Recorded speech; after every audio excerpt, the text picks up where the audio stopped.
fighters will be surrounding the plane in about 7 minutes. Oh, I heard they threw you out of the press conference. They tried, but Caroline stopped them. Caroline saved you. You're lucky. You're lucky. You were a little out of control. How's the trip going so far? Well, I was It's going asking you very about well. your meeting with the Syrian I think president. it's going well. Great relationships. And now we're meeting with a group that's fantastic. The Emir is a great guy. I know him all very well. Who are you? Good. Thank you. You're going to be surrounded by 8 fighters, in about 7 minutes. Then you say, do we need them? And when they say yes, that doesn't make me feel good, right? What's the threat? Did they tell you what the threat is? No, let's assume there's no threat. We have to assume that. How did you find the Syrian president? Great. I think very good. Young, attractive guy, tough guy. Strong pass. Very strong pass fighter. Does that worry you But at all? he's got a real shot at pulling it together. I spoke with President Erdogan, who I'm very friendly with him. He feels he's got a shot at doing a good job. It's a torn up country. Do you think Syria will join the Abraham Accords? Yeah, but I think they have to get themselves straightened out. I told him, I hope you're going to join one that's straightened out. He said yes. But they have a lot of work to do. What about Lebanon? Do you think there's a path for Lebanon to normalize relations with Israel? A friend of mine is the new ambassador to Lebanon. And I didn't even know, and I never knew his relationship, but he was born in Lebanon. And he said, I'd like to be the ambassador. He's a very successful guy. And I said, that's very dangerous. He said, I don't care. I love my country, and it's worth it to do. I'll go and interview him sometime, Michel. He's a great guy, but I think he's approved or almost approved.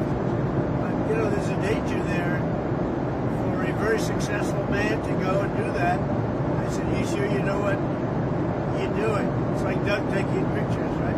So you got some good shots, I guess. That's a beautiful scene. The last scene at the airport I thought was beautiful. We rode out together. They generally don't do that. They don't generally meet presidents. There have been some reports of the Syrian president wanting a Trump Tower in Damascus. Did that come up at all? No, that I haven't heard. We'll have to wait a little while. Everything's calmed down a little while with the country. I think he's got the potential to do. He's a real leader. And, he led a charge, and he's pretty amazing. But did you see him? Did you get to see him? No. He was there. He was with us at the event. Did the PGA Tour or Live Golf come up at all in your conversations with the Crown Prince? No. You mean the Live? Yeah. No, we didn't discuss it. What about that the Saudi intelligence agent? The 9/11 families want the Saudi intelligence agent to be extradited to the United States to face charges for 9/11. Did that come up in No, conversation? it didn't. But I know all about it, but it didn't come up. On Israel, you're not going to Israel. Does this trip sideline Israel at all? No, not at all. No, this is good for Israel. Having a relationship like I have with these countries, Middle Eastern countries, essentially all of them, I think it's very good for Israel. Can I ask you again on Israel? On the hostage deal, did any of your people speak with Israel about the release of the American hostage? I'm sorry, on the sanctions lifting of Syria. He done. Let me ask on Edom first.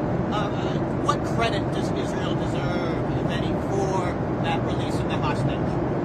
Well, they've been fighting a long time. They're warring. And I think they deserve a lot of credit. I think my people deserve a lot of credit, maybe the most credit. He wouldn't be there. If it weren't for us, he wouldn't be living right now. Probably none of the hostages would be living right now. And we probably have 20 that are living. And we'll be getting out step by step. A lot of progress. We've gotten a lot of them out. And last time, a couple of weeks ago, 10 people walked into my office, the Oval Office, and they said they had a 59 on their shirt, the front. And I said, what does that represent, the number of hostages? I said, wow, that's a lot.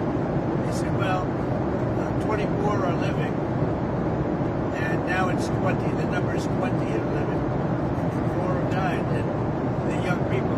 Young people don't die. You know, young people are killed. They don't die. So the 24 living of the 59 to 24 living is now down to 20. And we got Ida now. It was great. His family was so thankful.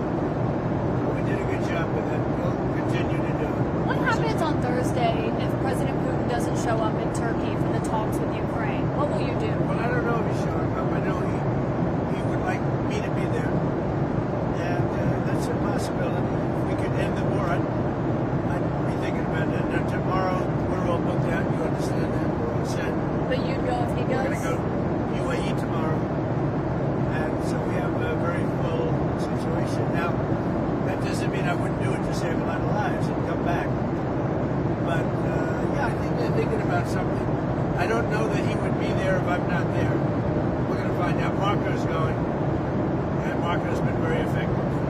How are you feeling about how Putin is handling this? I know you had said a few weeks ago you thought About maybe who? how Putin is handling this. You said a few weeks ago you thought maybe he was tapping I'll you let you know in along. a week. I'll let you know in a few days. Mr. President, on Israel again, has any of your team been in touch with Israel, your team, about lifting the sanctions on Syria? What's their reaction? Well, in touch. I mean, we told them we're doing it. The reason I did it, and I think it's been very popular, actually, certainly in the Middle East, it's been popular with virtually everybody. But the reason I did it is because I spoke with President Erdogan, who I get along with very well, and I spoke to Mohammed, as you know, was with them, and they thought it was very important to do. It gives them a much better chance of survival as a country. Can you show what Netanyahu thinks about it? Well, I think what's happened is Turkey feels we should do it. Other countries.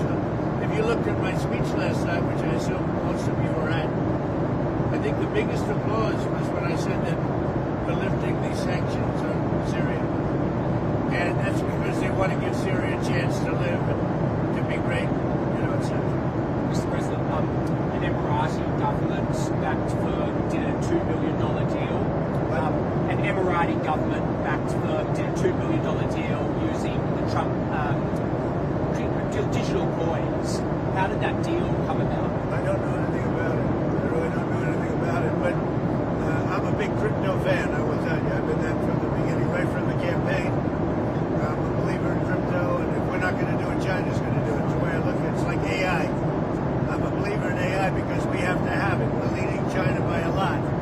And in crypto, we're leading China by a lot. So I'm a big crypto You didn't fan. know about that? No. Senator Schumer said he wants to block your Justice Department political appointees until he gets answers about questions about the Qatari plane. What's your response? Schumer's, he's become a Palestinian. Something wrong with him. I don't know. I've known him a long time, and there's something wrong. He's lost his confidence totally, and it's just something wrong with him. I don't know what it is with Schumer. Yeah, did you have a question? Go ahead. Well, I've got two questions on Iran and Russia. Are you still considering secondary sanctions on Iran's oil exports? Let's see what happens over the next week. I don't really want to answer it because I want to see what happens over the next week. Go ahead. Okay, and then on Iran and Russia, are you considering sanctions on Russia for supporting Iran and for the continued war in Ukraine? Well, again, I don't want to talk about it, but I'm always considering the secondary sanctions. I had the secondary sanctions on Iran and drove them into bankruptcy, and there would have been no October 7th. There would have been no money for Hamas or Hezbollah or anybody else. So I'm always, and as you know, I put secondary sanctions on Iran again. And hopefully they're going to make the right decision because something's going to happen one way or the other. Very simple. It's going to happen one way or the other. They can't be friendly. We'll do it very unfriendly, and that won't be pleasant. Thank you very much. On the Qatari plane, Mr. I don't President. float it, guys. Thank you, Mr. President.